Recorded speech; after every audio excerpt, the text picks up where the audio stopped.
N'avez-vous pas eu quelques difficultés à trouver le sommeil hier soir? La lune était pleine, n'est-ce pas? N'y avait-il pas quelque agitation au dehors? Des bébés qui naissaient par milliers, des hommes qui se transformaient en loups.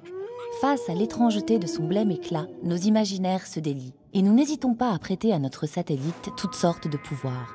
Mais faut-il croire à cette fabuleuse emprise? L'influence de l'astre sur nos vies est à vrai dire indéniable. Car la vie telle qu'elle existe sur Terre serait tout bonnement impossible sans elle. Une Terre dénuée de lune serait une planète désaxée, où plus rien ne garantirait l'alternance des saisons. Cataclysme permanent. Sans son satellite lunaire, la planète bleue tournerait beaucoup plus vite et les journées ne feraient plus 24 mais 19 heures. Pire, sans la Lune, les marées se trouveraient chamboulées. Par sa force d'attraction gravitationnelle, l'astre attire l'eau de la Terre et régule ce mouvement de va-et-vient. Or, ce sont bien ces variations du niveau des mers et des océans qui ont permis aux premiers organismes vivants de passer peu à peu de l'eau à la terre ferme.